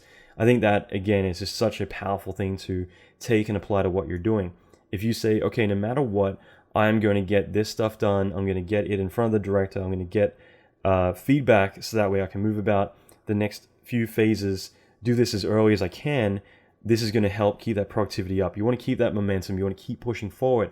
So you need to apply Parkinson's law to make sure that you can use it to your advantage to get the most productivity done throughout your work as you go. Another really influential thing to me is identifying your time wasters. We talked about this earlier where I was mentioning using Time Doctor and using Time Rescue and other applications and methods to track where your time is going. Now, once you identify those things, you need to work on eliminating them. It's very important because a lot of your time, you might realize you're spending 3 hours on Facebook, or you might realize a lot of your time is going on to email or other things that maybe if you batched it, you could spend, allocated 30 minutes, 3 times a day, it's an hour and a half rather than the 3 hours you're finding you're sporadically spending on it. Okay. Same thing with bills and everything else. They all add up. Now, I think it's very important to identify these. Now, at the same time, you're going to get people coming to your desk wanting to hang out, chat, all that stuff. I mean, it's normal work life, but I find for me that I want, these bits of chaos or interruptions, I want them to be controlled chaos. I don't want to just accept that people are going to come by and want to talk, or people are going to want to come and hang out and have lunch every day if I have a lot on my plate. So usually headphones are a really great way just to kind of condition people. Like if you want to hit me up, message me on chat, because on chat I can selectively choose when I want to read it, whenever I want to reply to it, and I can start to control that interruption, control that chaos around me. At the same time, people come to you for lunch all the time. What are you doing for lunch? We're going out here today. If you got stuff to do and you want to stay in that flow, then it's very hard to say I'm busy today, can't work, and you do it over and over and over. It quickly becomes one of those things where people are going to, feel like, oh, he's not a team player, he's not coming out and hanging out with us anymore, or whatever. The important thing is that you just batch everything that you do. I think this is something that I need to do a lot. I get pretty busy, but I have no problem saying to people, hey, I can't today, I'm really busy. How about Friday, we all hang out, we go to lunch? Monday, Tuesday, Wednesday, Thursday, I'm happy to say, shit, I'm really busy today, I can't make it out. Friday, let's get margaritas down the road, we'll hang out. Get that 5-6 people that are all, come to you, tell them that, okay? So that way you can batch 10 people, all go out, hang out, have a great time at the end of the week. You've deserved it. It's close to the weekend, and you can all have like a long lunch. Meanwhile, throughout the week, you've got time to go run those errands, to go pay for bills, to go focus on your work, to handle other aspects of your life, do your networking, talk to clients, whatever you want to do. But you're freeing up an additional 4 hours potentially of your time, plus eliminating that interrupt on your flow that I keep talking about. Okay, so people can be a very big disruption, and it's not necessarily a bad thing. I think it is very important to spend time with people, but I also think that it's good to control those interruptions. So when people are coming to hang out at your desk and shoot the shit and talk, that's great, but a lot of the time I've got stuff to do, and it's very inconvenient for someone to come over on their time and want to interrupt you when you have your time, your deadlines, your responsibilities that you need to get through. So being able to politely say, look, I got to get through this stuff, but let's hang out later today. I think that it's very important that you do have those times throughout the day to actually take a break, to unwind, to get out of the building, to go for a walk. So why not do that? Batch those things again. The 3 or 4 people that typically are hanging out at your desk, say, look, I had to get through the stuff, but let's chat later today. Hit me up in chat if you want. We'll organize something for like 4 p.m. today. Then, organize a Starbucks run or whatever. Go for a quick walk to go get a coffee and hang out and shoot the shit. The good thing is that you're doing it on your time that you've designated. You're able to organize the event too, which can be a very powerful thing. If people are able to see you as the organizer, it does have that influence. But more importantly, it means that you can focus on your work, and when you're finally at a point where things are rendering or you're waiting for feedback or whatever it's going to be, it's good to take a break. It's good to get out and relax for a minute, take in some fresh air, whatever it's going to be. Take your friends out, go hang out. That's totally fine. but do it on a time frame that works for you rather than always reacting to everyone else's time frame and their schedule. Work hard first, play hard second. Now, another big thing for me that was a massive game changer was learning the script. Okay, so I never considered myself a math whiz or a programmer or someone who could script. In fact, I had no idea how to do this stuff, but eventually I picked up MaxScript and Mel and Python as well, and it changed my life completely because it meant that suddenly a lot of tasks which required, several steps to get through, I could actually automate a lot of it, make it into a button, make tools to do 90% of my work. It also meant that I was eliminating human error, which, especially when I was working ridiculous hours, I found that it would slow down what I'm doing. I would make constant mistakes because I'm burned out, I'm not thinking correctly. By having tools in place, it means that everything that I'm doing is 100% productive, and most of the legwork, the hard work that I need to do is typically automated for me. It meant it saves so much ridiculous amounts of time. So I do recommend learning to be able to automate systems, build tools, all that good stuff. It isn't very hard to do. I've already got some free training out there which will teach you a lot of this stuff, so I'll leave some in the show notes as to how to get to that. But to me, that was a massive game changer. It also makes you look pretty damn cool if you're able to build all these intricate tools to automate a lot of what you're doing. So again, there's so many benefits to it. I think that it helps with negotiating money very drastically when you're someone out of all the artists who can develop tools, who can automate a lot of your workflow, who can free up a lot of your time to get a lot more done. If you have renders that you need to render out to the farm, as well as then create additional render passes, then add it all into the nuke and composite it all, spit out a QuickTime, add that to dailies, email someone.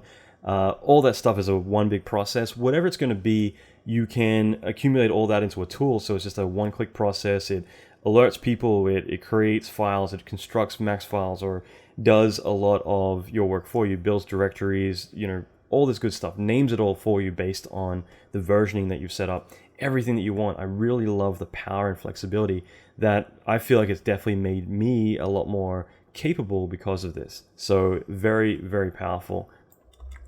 Another thing, I've mentioned this a lot, but I think it's very good to manage your work like a producer. I typically have spreadsheets of everything that I work on. I think it's important to kind of get used to that, where you have a lot of work. You can have like the status of each pass, where it's located, everything that you're doing, have it all written down in like a spreadsheet that you've kind of organized based on your shots. I started doing this when I first started running my studio Catastrophic, where I would just manage myself, and bit by bit, I got all of my artists to start doing that as well. And it wasn't extra work. I mean, you've got Shotgun and all these other tools that are really great for managing assets. The thing is, it kind of disrupts what you're doing to manually go in and update all this stuff, to change things inside of Shotgun or whatever systems that you're using for tracking. But to have a spreadsheet, you can just quickly copy and paste the status of something, save it, whatever you're doing, like Google Spreadsheets, whatever it's going to be. I find that to be so strong and so helpful, because it means that I can manage 30 different shots at any given time. And if people are asking me where stuff is, like, I've got too much in my head.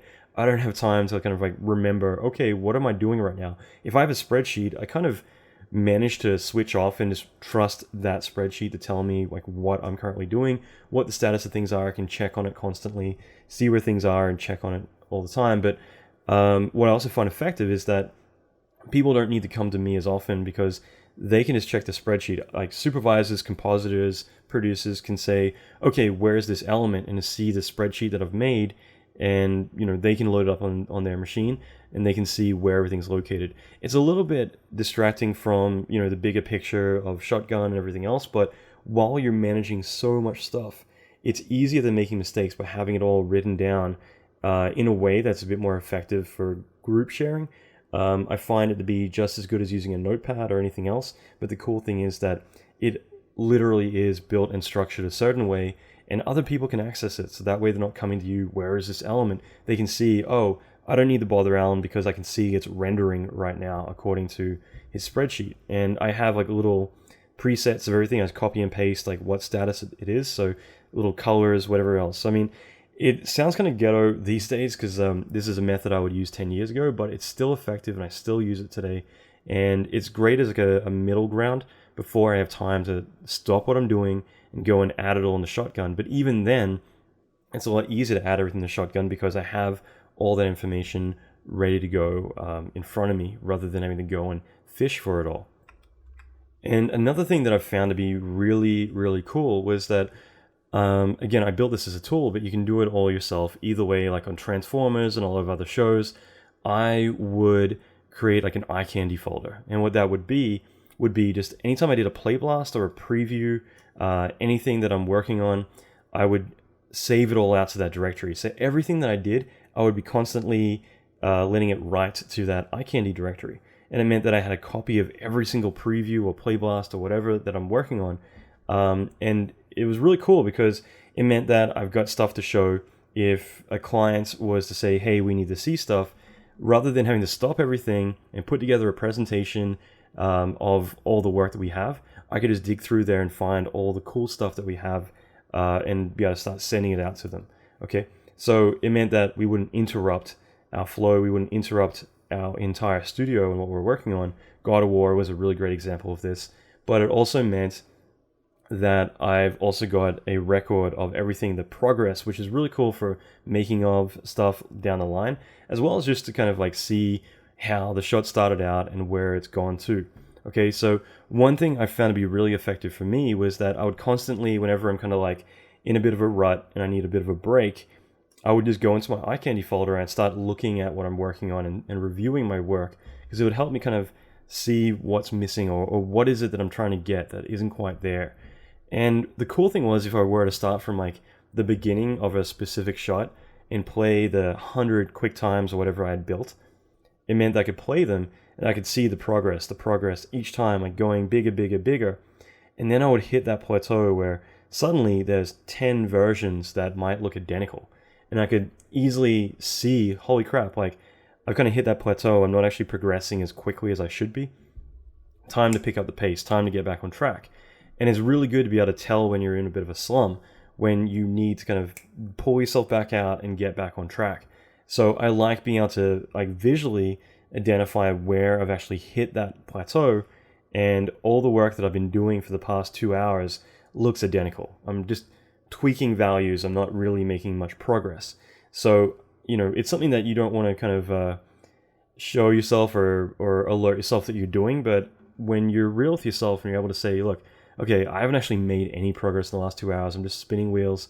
Time to either take a break or time to like really start to make some substantial changes to what I'm doing. There's a lot of really great benefits that come from having this eye candy approach.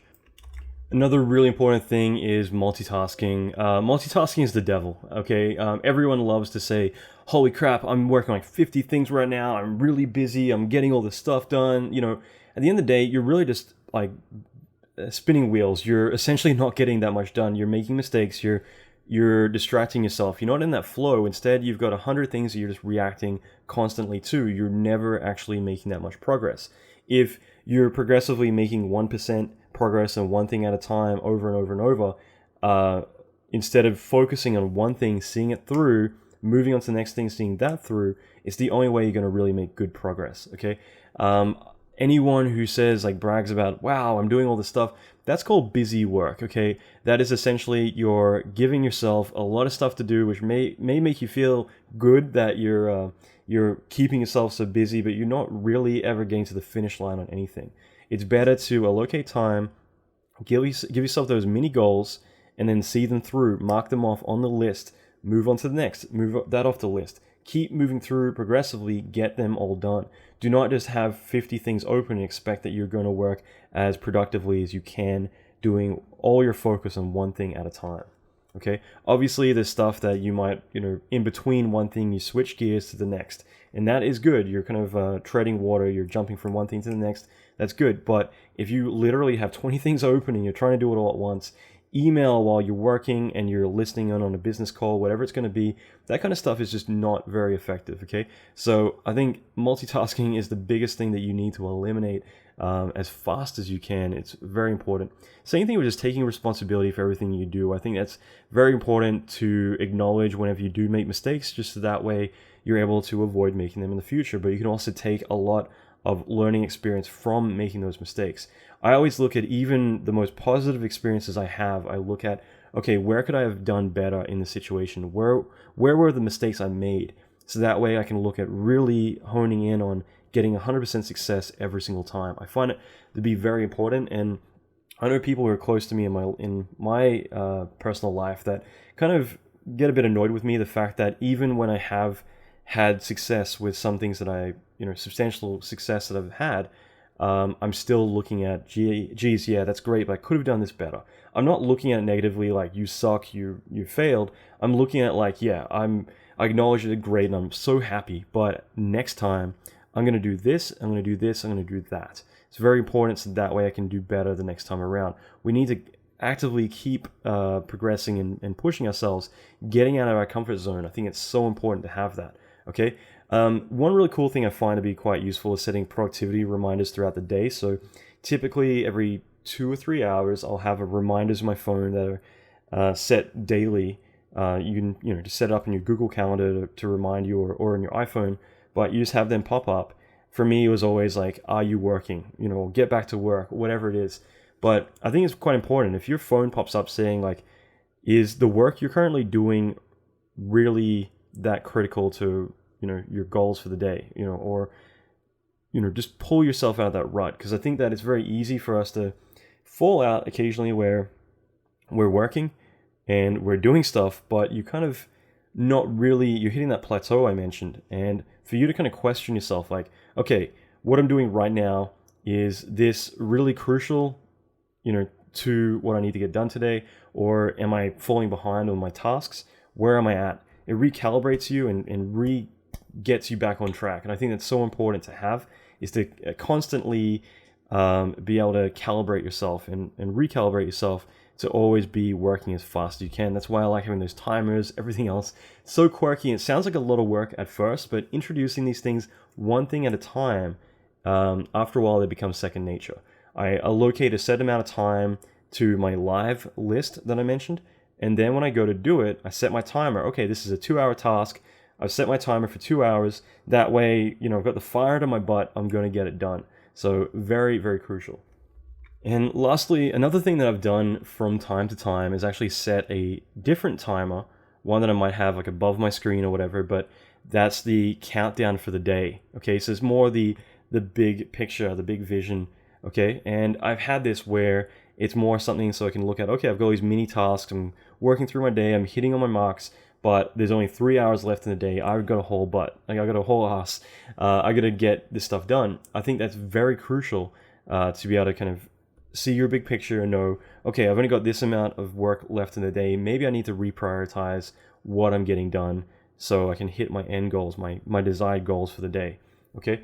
I've done this too in projects where Superman Returns, we had 3 weeks to do over a minute and a half, full CG, epic, close to 1 billion particles, the most ever made in a film at the time. A lot to get done, so I set a timer which was counting down from 3 weeks. It was actually the 24-hour clock from the TV show 24. There's a little widget, and so every hour on the dot, it would play the little ticking sound from 24. But it kind of eerily made you think, shit, I got to get back to work. I got so much to get done. So even at 3 a.m, we'd be working around the clock. We would have that, we've only got 2 weeks and 2 days and so many hours left to get this stuff done. We got to work quicker. So again, that little bit of pressure, it's not something to derail you. It's something more to help you understand that, there's only a set amount of time in the day, but this needs to get done. One way or another, it's going to get done. So make the biggest impact you can, because once it goes out to film, that is part of film history. That is now out there, and there's nothing you can do about it. So make it the best it can be. Okay, so finally, the last couple of things I want to mention is to do with getting in the flow. This is what I mentioned before about being in the zone, that it takes a while, kind of like sleep, okay? There's some tests I was reading about this recently in an article because I'm addicted to this whole sleep deprivation stuff, but having people sleep for 8 hours and then having other people sleep for 6 hours with, or 7 hours with 15 minutes interruption 4 times during their sleep. Okay, so in other words, they'd miss out on an hour of sleep by interrupting throughout the time, and everyone's thought process, their reaction times, everything were considerably thrown off by that 1 hour, because even though it might be just 60 minutes of sleep that you missed out on, getting into that deep REM sleep and being pulled out of it, it takes a long time to get back into that sleep again. So really the quality sleep you're having is probably only about 15% of what it originally was, because it takes a while to fall back into that, to get into that deep sleep. Now, that's the same thing with workflow. You have that time where you need to kind of, address and figure out what you're doing, how to go about it, get in there and start kind of getting in that rhythm. Finally, it clicks and you get in that flow. That's when everything kind of zones out and your focus is razor sharp on what you're doing. And you're able to get a lot more done. Your productivity starts to spike. You're able to get through a lot more, accomplish a lot more. And that is what I mean by being in the zone, being in flow. Okay, it's very important. So it's very important to be able to eliminate the distractions that I mentioned. So important, in fact. So finding ways to deter people, or tell people like, hey, only hit me up on chat, only answer your email set amount of times per day. See what you can do, so that way you have that dedicated time to get more shit done. At the same time, like, I find for me, like, I used noise canceling headphones for a long time, and after a while I actually found that I almost kind of more subconsciously felt like if I had the noise canceling headphones on, I would be more in the zone. I would not be as nervous about what's going on around me and more concentrated on what I'm doing. So for me, it kind of was a physical thing I could do, so that way I could get more quality concentration on what I'm doing. Again, article I was reading, Kobe Bryant was talking about wearing pajamas to bed, which sounds kind of ridiculous, but if that's part of your ritual of like telling yourself, okay, if I'm wearing pajamas and this is like essentially clothes that I'm only wearing to sleep, okay, that is going to signal to you, if you're putting those clothes on, then it's time for sleep. Okay, and that's what it's all about, is eliminating everything else by being able to tell yourself, okay, I'm putting the headphones on. That must mean that I'm switching my concentration. I'm eliminating everything outside of what's in front of me, what's on my screen, what I'm doing, so I can get quicker into that flow. There's a website called Focus at Will, which is focus and then the @will. Okay, if you Google it, it's probably the easiest way to do it. This is an application I got years and years ago. At first, I found it to be a little bit annoying, because essentially it was just repetitive music going on and on and on and looping. However, after a while, I found it to be so beneficial. I use it on my phone. I use it at my desk, everywhere I go. And what it is exactly that. You have, and they've really elaborated on this a lot more now. You have plenty of different modes, because you need to find what one you respond to the best. And actually will track your productivity, so you can kind of find what is the best kind of rhythm, the best kind of music, the best style that you want, whether it's classical music, whether it's the ADHD setting, which is essentially just like drum and bass, like really repetitive music, or beats, I should say. Or you can choose, like I said, classical, or more kind of just other more peaceful spa music, whatever it's going to be. You can also choose the tempo. So it's essentially a application that's on a website that you can control what kind of ambient music you want in the background.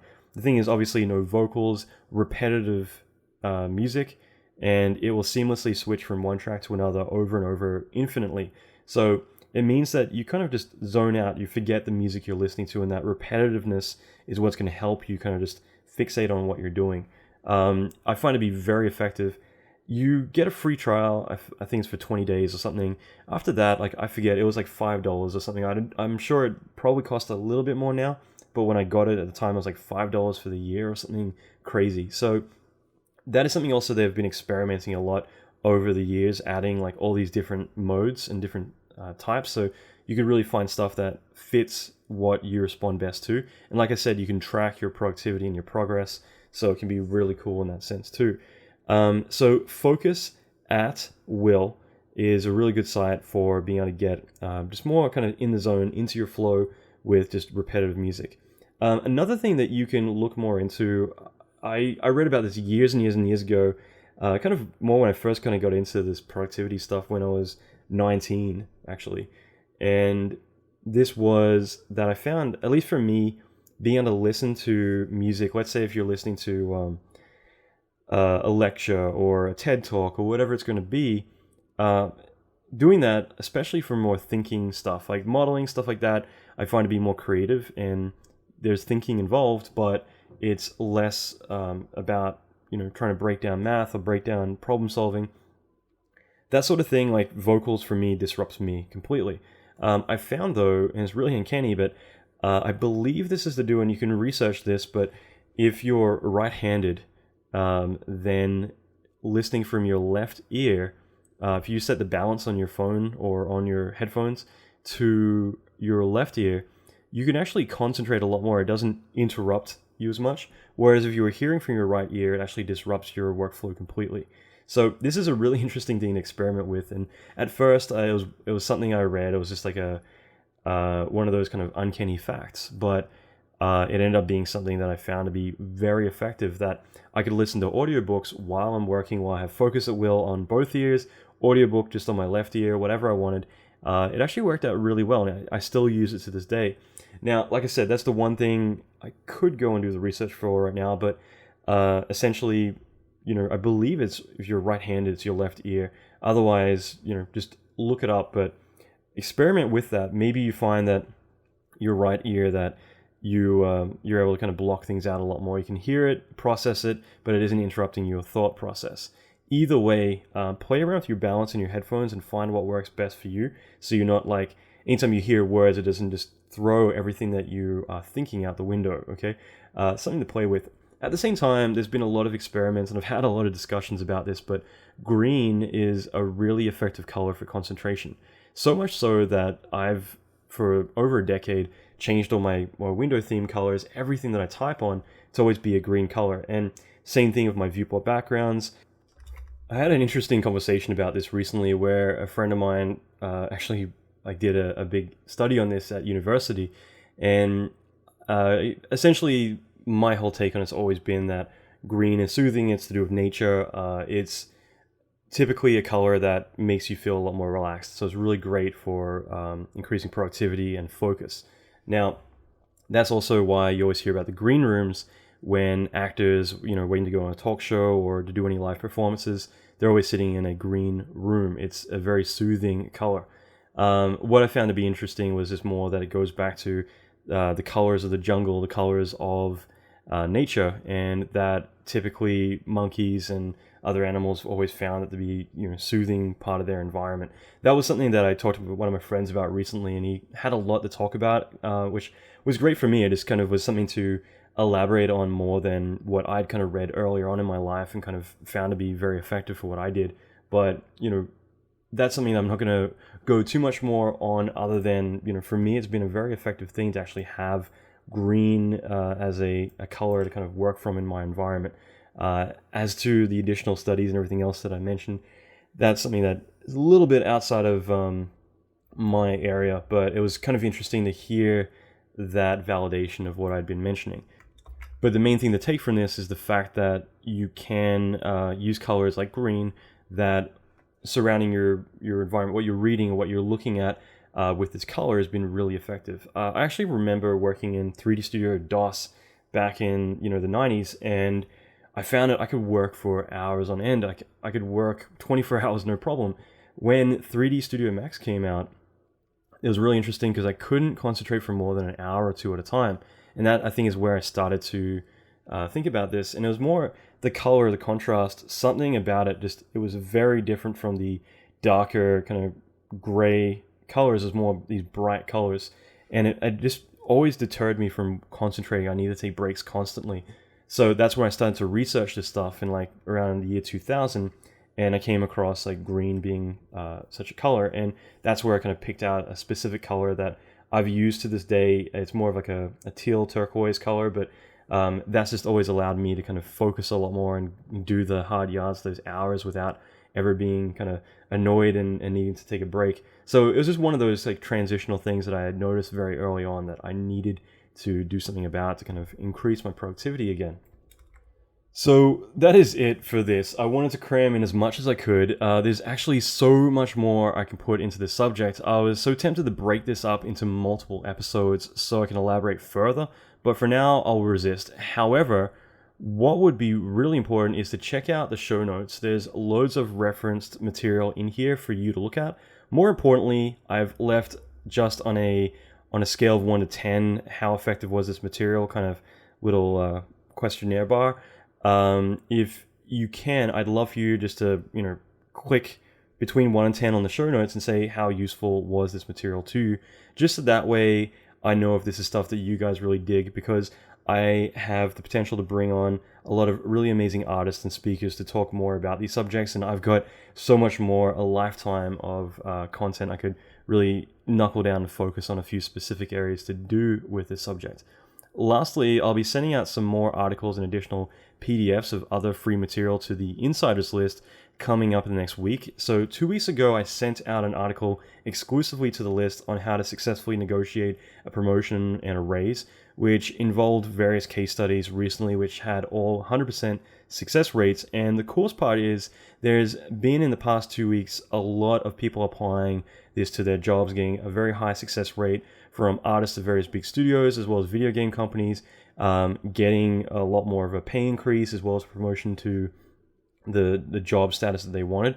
So I'll be sending out a lot more exclusive content to you guys on that list pretty soon. So if you want to sign up, there'll be a link in the show notes for that as well. And finally, if you've enjoyed this, please share it around. This is a subject that's very important to me, and I would love for it to reach some more people, as many as possible. So if you can take a minute to share it with everyone that you think that it might be useful for, I'll gladly buy you a beer next time I see you.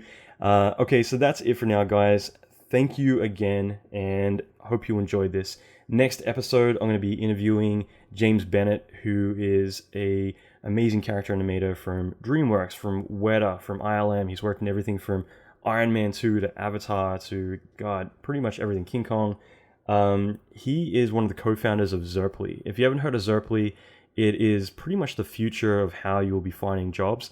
It's essentially LinkedIn on steroids, specifically built for artists. Okay, so this is the future as far as I'm concerned. If you want to get work, get out there, get hired, this is the website for that. It's invite only, so obviously it's going to filter out a lot of more the medium and up level people for that website, but definitely something really amazing. James and I talk about so much stuff that's really great.